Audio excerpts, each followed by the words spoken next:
दोस्तों, आप सभी का स्वागत है आज के दूसरे वीडियो में। आज का हमारा जो टॉपिक है वो है कि किस तरीके से हमारे देश में 1947 से लेकर आज तक हिंदू मंदिरों का जिस तरीके से दोहन हो रहा है अलग अलग सरकारों के द्वारा, अलग अलग सरकारी संस्थाओं के द्वारा, उसके बारे में हम थोड़ी चर्चा करेंगे और उसको हम कंपेयर करेंगे कि किस तरीके से और जो रिलीजियस इंस्टीट्यूशंस हैं उनमें किस तरीके से चीज़ें चल रही हैं। पहले हम हिंदू मंदिरों की बात करते हैं। आप जानते हैं कि इस देश में 80% से भी ज़्यादा हिंदू, करोड़ों हिंदू रोज़ मंदिर जाते हैं, जहाँ लाखों मंदिर हैं और काफ़ी मंदिर इतने बड़े हैं, काफ़ी मंदिर इतने पवित्र और इतने बड़े संस्थान हैं जिनका संचालन करने के लिए हम अक्सर कहते हैं कि ट्रस्ट बनाया जाता है। क्या आपको पता है कि जो ट्रस्ट होते हैं ये ट्रस्ट गवर्नमेंट के अधीन होते हैं? काफ़ी सारे जो मंदिर, बड़े मंदिर हैं, उनके ट्रस्ट गवर्नमेंट के अधीन आते हैं और ऐसा कोई नियम नहीं है कि इन मंदिरों में या इन मंदिर के ट्रस्ट का जो संचालन कर रहे हैं वो व्यक्ति 100% हिंदू होना चाहिए। क्या कोई भी ट्रस्ट जो कि एडमिनिस्ट्रेशन पॉइंट ऑफ व्यू से काम कर रहा है और फाइनेंशियल उस ट्रस्ट के डिसीजंस ले रहा है, क्या वो व्यक्ति उस विचारधारा में, उस भक्ति प्रथा में सजा हुआ नहीं होना चाहिए? क्या एक मुसलमान जो कि हमारे मंदिरों का अगर संचालन करेगा तो हमें वो मंजूर होना चाहिए? क्या एक ईसाई मंदिरों का संचालन करेगा वो मंजूर होना चाहिए? सेम तरीके से क्या एक हिंदू जो है वो मुस्लिम का मस्जिद का संचालन या मुस्लिम मदरसे का संचालन कर सकता है? नहीं कर सकता और नहीं कर पाएगा। तीसरी बात, क्या एक हिंदू या मुस्लिम एक चर्च का संचालन कर सकता है? नहीं कर सकता और नहीं कर पाएगा। तो हमारा देश एक सेक्युलर देश होने के बावजूद जो सेकुलरिज्म का सारा ठेका है और सेकुलरिज्म का जो सारा बोझ है वो हिंदू ही क्यों ले रहा है?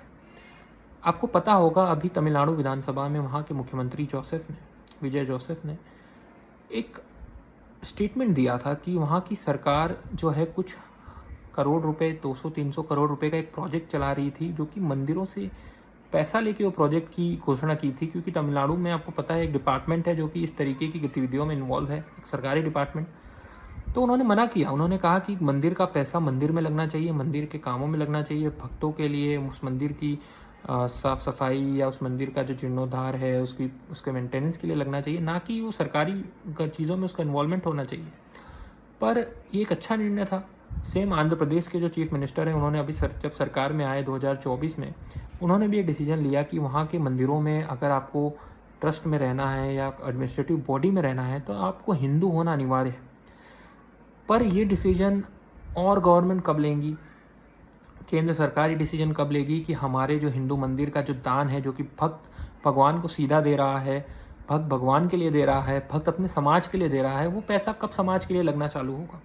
आपको पता है कि इस्लाम में जो मदरसे हैं या जो वक्फ बोर्ड हैं, वक्फ प्रॉपर्टी हैं, कितनी ज़्यादा प्रॉपर्टीज़ हैं। वो प्रॉपर्टीज़ जो हैं अस्पताल, कॉलेज, स्कूल, आपने सुना होगा जामिया, अलीगढ़ यूनिवर्सिटी या फिर आपका जौहर यूनिवर्सिटी आजम खान की, ये सभी संस्थाएं मुस्लिम्स वक्फ के द्वारा बनाई गई संस्थाएं हैं जो कि मुस्लिम कम्युनिटी के लिए बनाई गई हैं और वहाँ वो अपने समाज के लिए उस पैसे का उपयोग कर रहे हैं।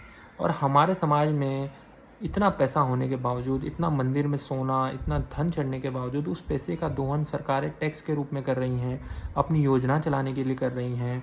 पर वो पैसा वो अलाउ नहीं कर रहे कि हमारा समाज एक ऐसा संगठन बनाए, एक ऐसा विश्व लेवल पे या नेशनल लेवल पे एक ऐसा ट्रस्ट बनाए जो कि हिंदू द्वारा संचालित हो, हिंदू शंकराचार्य या हिंदू साधु संतों द्वारा संचालित हो और उस पैसे का उपयोग समाज के लिए हो पाए।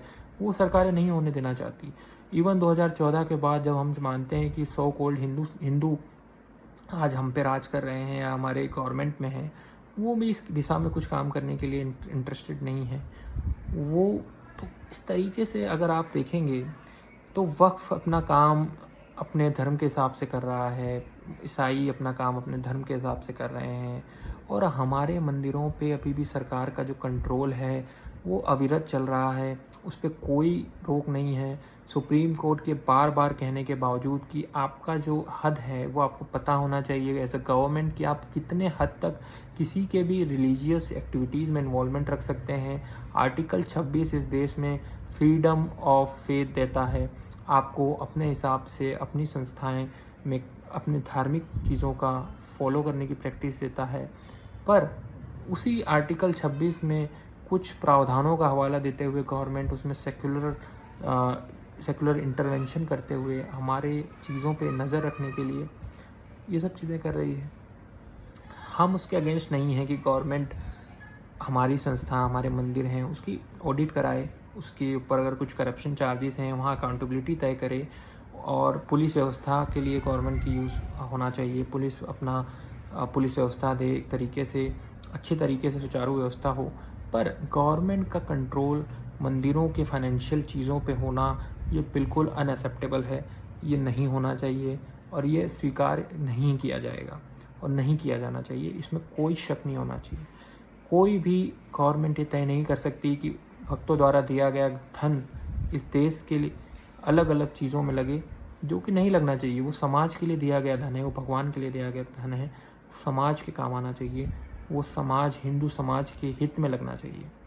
मेरा आज का वीडियो बनाने का पर्पस था कि आपको बताऊं, शायद आप में से काफ़ी लोगों को पता हो ना पता हो, पर ये चीज़ें आज इस देश में चल रही हैं कि हमारे मंदिरों पे सरकारी नियंत्रण है।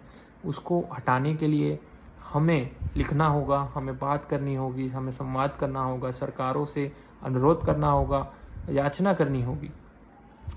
और इसी बात पे एक चीज़ याद आती है कि दो न्याय अगर तो आधा दो, यदि उसमें कोई बाधा हो, दे दो केवल 5 गाँव, रखो अपनी धरती तमाम। दुर्योधन वो भी दे ना सका, आशीष समाज के लिए ना सका। उल्टा हरि को बांधने चला, जो था असाध साधने चला। हरि ने भीषण ओंकार किया, अपना स्वरूप विस्तार किया। तो ये जो लाइन है, रामधारी सिंह दिनकर की लाइन, कविता, वो इस बात पे बहुत सही बैठती है कि मैं यहाँ किसी को दुर्योधन कहने की बात नहीं कर रहा, पर ये एक प्रतीकात्मक लाइन है कि हरि को बांधना, भगवान को बांधना, भगवान को अपने नियंत्रण में रखना, वो नहीं स्वीकार्य है, और वो आपकी बर्बादी का भी कारण बनेगा अगर आप इस चीज़ों को कंटिन्यू रखेंगे। मंदिरों पे नियंत्रण ख़त्म कीजिए। इसी आशा के साथ आपसे प्रार्थना है, आप सभी से प्रार्थना है कि कमेंट करिए आपकी राय इस वीडियो के अंत में। हम आगे भी और अच्छे टॉपिक के साथ आपके साथ जुड़ते रहेंगे, बात करते रहेंगे और एक अवेयरनेस फॉलो करते रहेंगे। तब तक के लिए नमस्कार।